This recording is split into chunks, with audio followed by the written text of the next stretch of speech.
Berbicaralah ya Tuhan, sebab hamba-Mu ini mendengar. Maukah Anda mendengar suara Tuhan? Shalom friends, saya Agustinus. Selamat datang kembali di channel Touching Heavens. Di sini kita akan belajar menggali kebenaran firman Tuhan dalam Alkitab, dalam cara-cara sederhana yang dapat dipraktikkan dalam kehidupan sehari-hari. Pada kesempatan kali ini, kita akan belajar tentang mendengar suara Tuhan. Pastikan Anda menyaksikan video ini sampai akhir. Kita akan membahas bagaimana biasanya Tuhan berbicara kepada kita. Dan apa alasan yang membuat kita belum mendengar suara Tuhan.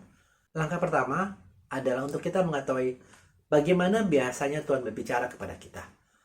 Ini adalah biasanya Tuhan berbicara. Kita tidak bisa membatasi Tuhan, karena Dia Maha Kuasa, Dia Maha Esa.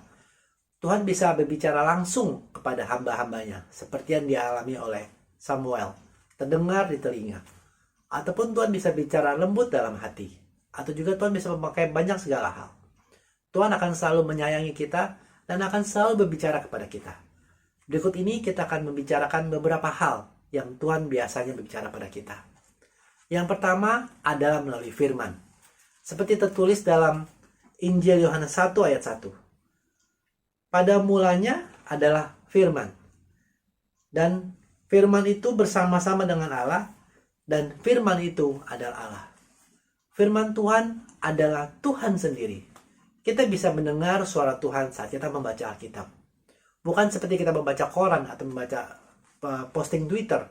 Tapi di dalam keseriusan, di dalam doa, kita bisa merasakan dan mendengar Tuhan berbicara kepada kita. Seperti juga tertulis dalam 2 Timotius 3 ayat 16. Segala tulisan yang diilhamkan Allah memang bermanfaat untuk mengajar, untuk menyatakan kesalahan, untuk memperbaiki kelakuan, dan untuk mendidik orang dalam kebenaran. Teman-teman, biasakan diri kita untuk makan firman. Seperti tubuh jasmani kita perlu makanan 3 kali sehari, di samping ada snack atau cemilan-cemilan yang lain. Makanan rohani juga sangat perlu bagi tubuh rohani kita. Melalui firman, melalui renungan, kita memberi makan kepada rohani kita. Biasakan Anda lapar dan haus mencari firman, biar tubuh rohani kita juga bertumbuh. Dan di situ Tuhan akan berbicara kepada kita. Yang kedua, Tuhan seringkali berbicara melalui alam sekitar. Bisa melalui cuaca, bisa melalui awan, ataupun rumput yang bergoyang. Bahkan pada semut yang merangkak. Kalau kita tenang, kita merefleksikan, kita bisa merenungkan banyak hal di sekeliling kita melalui alam sekitar. Dan bukan kebetulan bahwa terkadang situasi bisa terjadi. Alam bisa menyatakan kehendak Tuhan. Saat kita membuka hati kita, Tuhan akan berbicara. Seperti tertulis di dalam kitab Roma bab 1 ayat 20. Sebab apa yang tidak nampak daripadanya, yaitu kekuatannya yang kekal dan keilahiannya, dapat nampak pada pikiran dari karyanya sejak dunia diciptakan, sehingga mereka tidak dapat berdalih. Pikiran Tuhan, kehendak Tuhan, yang Tuhan mau bicarakan, terwujud dalam karyanya. Kita buka hati, kita membuka pikiran kita, kita tenangkan diri kita, dan Tuhan bisa berbicara melalui alam ciptaannya, melalui karya-karyanya. Yang ketiga, Tuhan bisa dan sering kali berbicara melalui saudara-saudari kita seiman.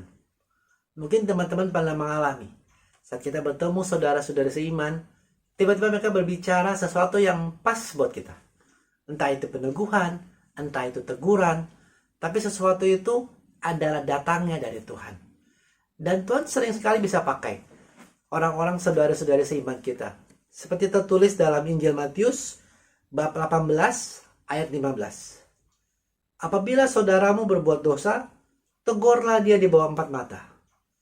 Jika ia mendengar nasihatmu, engkau telah mendapatkannya kembali. Jika Anda mendengar suara Tuhan, dan Tuhan ingin Anda menyampaikan sesuatu kepada saudara-saudara yang lain, sampaikanlah itu. Di saat itu Tuhan akan memakai Anda untuk menyampaikan firman-Nya, menyampaikan kehendaknya kepada saudara-saudari kita.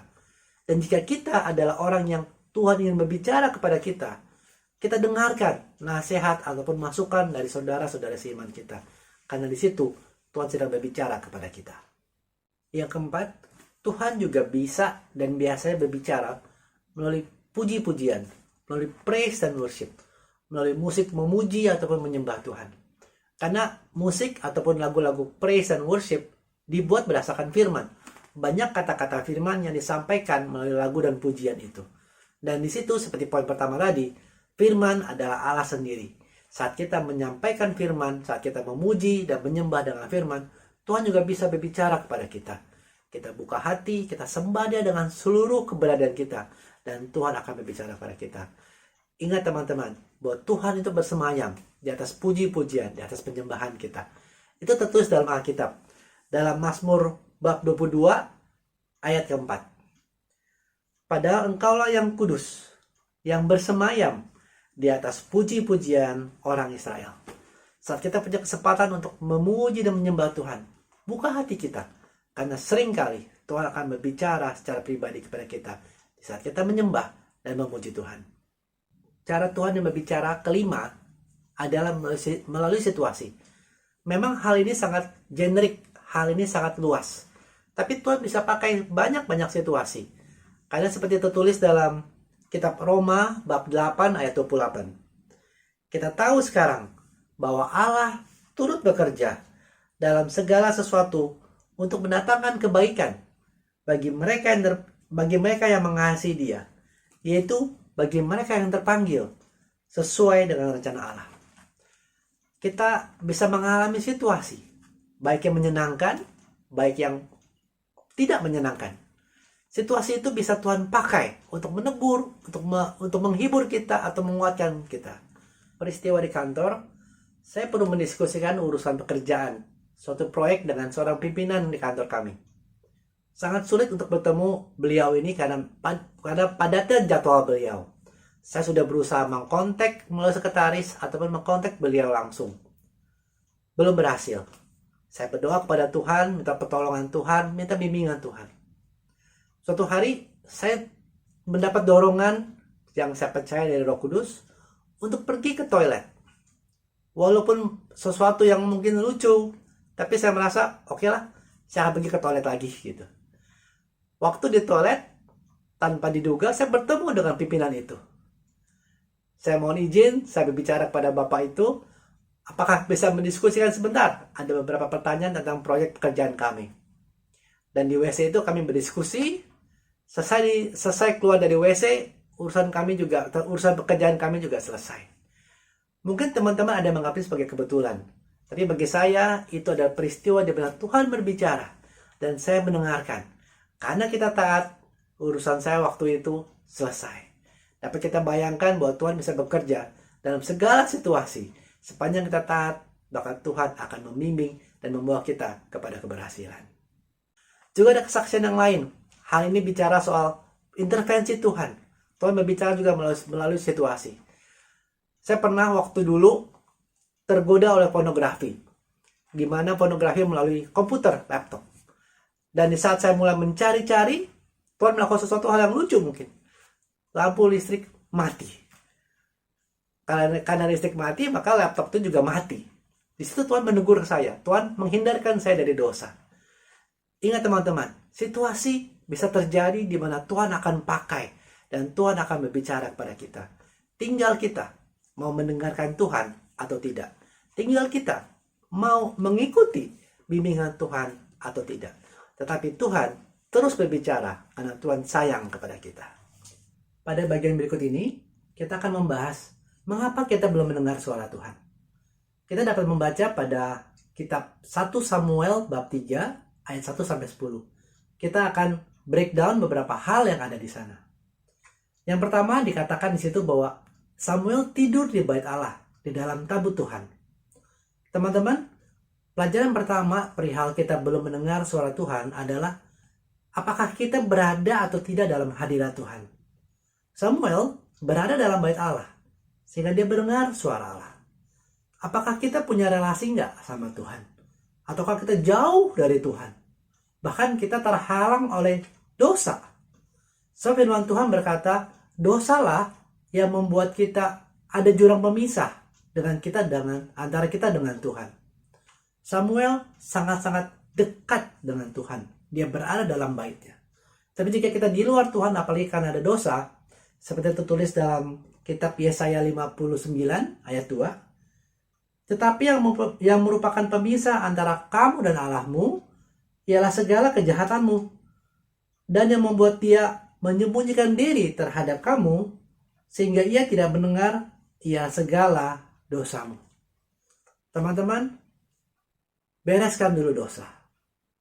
Tanpa kita membereskan dosa kita tidak bisa melihat Allah. Baru kita masuk dalam hadirat Tuhan.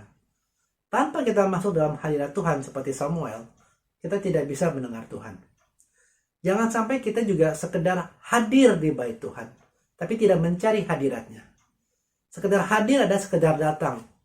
Tapi mencari hadirat adalah mencari wajah Tuhan, mencari kehadiran Tuhan. Teman-teman mungkin ingat cerita Tuhan Yesus marah di bait suci? Ya, di dalam kitab Injil Matius bab 21 ayat 12.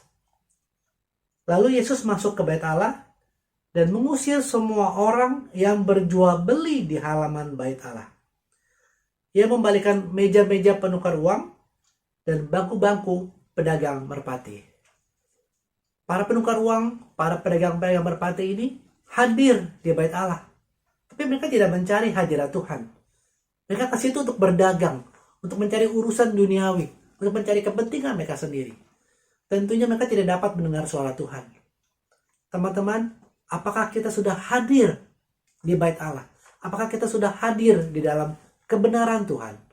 Ataukah kita sekedar datang ke gereja untuk mencari kesenangan, atau datang ke gereja untuk mencari jodoh, ataupun hal-hal lain, hal-hal keuntungan, hal-hal uang misalkan.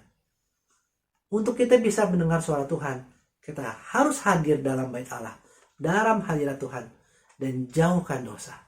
Dengan itu pasti Tuhan akan berbicara kepada kita. Teman-teman, hadirat Tuhan seumpama signal Wi-Fi. Dan kita adalah gadgetnya. Untuk bisa menikmati signal atau sambungan internet itu, yang pertama, apa yang harus kita lakukan? Gadgetnya harus on. Kalau kita punya signal yang kuat, tapi kalau gadget kita off, maka tidak akan ada gunanya. Sama, mencari hadirat Tuhan atau ikut Tuhan, untuk bisa dengar suara Tuhan, kita tidak boleh on-off dengan relasi kita dengan Tuhan. Saat kita perlu Tuhan, baru kita mencari.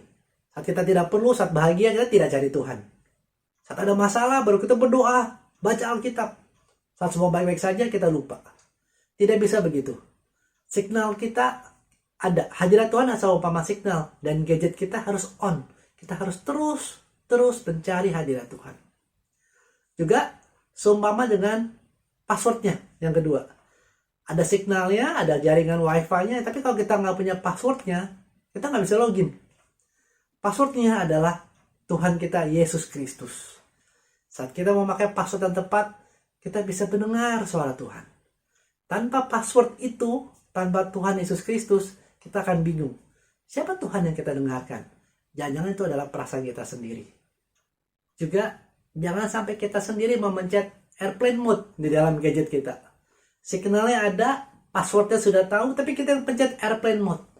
Kita sendiri yang menutup diri, menutup telinga kita, menutup hati kita dari suara Tuhan. Maka tidak bisa. Artinya begini, saat kita hadir di persekutuan, atau saat kita hadir di gereja, hadir dalam ibadah, kita fokus gak sama Tuhan? Jangan-jangan kita malah fokus mencari jodoh, atau kita fokus mencari keuntungan sendiri. Saat kita utamakan Tuhan, maka semua itu akan ditambahkan.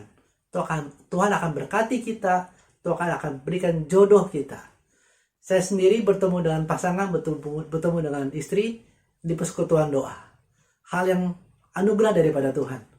Saat kita mencari hadirat Tuhan, maka semua itu akan ditambahkan. Fokus, dan kita pasti bisa mendengar suara Tuhan. Bagian yang kedua yang kita bisa pelajari dari kisah Samuel tadi. Di situ ditulis bahwa Samuel belum mengenal Tuhan. Karena Tuhan belum dinyatakan kepada dia. Teman-teman, kalau kita mau mendengar suara Tuhan, kita harus kenal Tuhan. Dan cara yang paling mudah untuk mengenal Tuhan adalah melalui firman-Nya.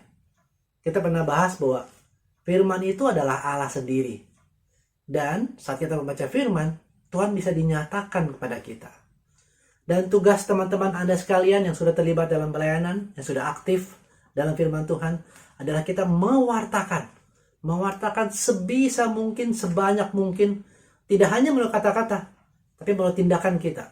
Dimanapun Anda berada, di kantor, di rumah, di marketplace, bahkan di jalan, kita adalah pewarta-pewarta Tuhan dalam apapun yang kita lakukan. Firman Tuhan berkata dalam Roma 10 ayat 14. Tetapi bagaimana mereka dapat berseru kepadanya jika mereka tidak percaya kepada Dia? Bagaimana mereka dapat percaya kepada Dia jika mereka tidak mendengar tentang Dia? Bagaimana mereka mendengar tentang Dia jika tidak ada yang memberitakannya? Siapa yang akan memberitakan? Anda-anda sekalian. Kita semua. Kita adalah pelayan-pelayan Tuhan. Orang melihat kita biar mereka melihat Kristus. Biar mereka melihat Alkitab yang terbuka. Tugas kita untuk mewartakan hal ini. Termasuk jika video ini membantu Anda, tolong sharekan pada teman, pada keluarga, pada family Anda. Biar firman Tuhan semakin disebarluaskan dan banyak jiwa-jiwa yang diselamatkan. Dan hal ketiga, dari kisah Samuel ini kita bisa pelajari bahwa Samuel dipanggil Tuhan sampai 4 kali. Bukan 3 kali ya, 4 kali.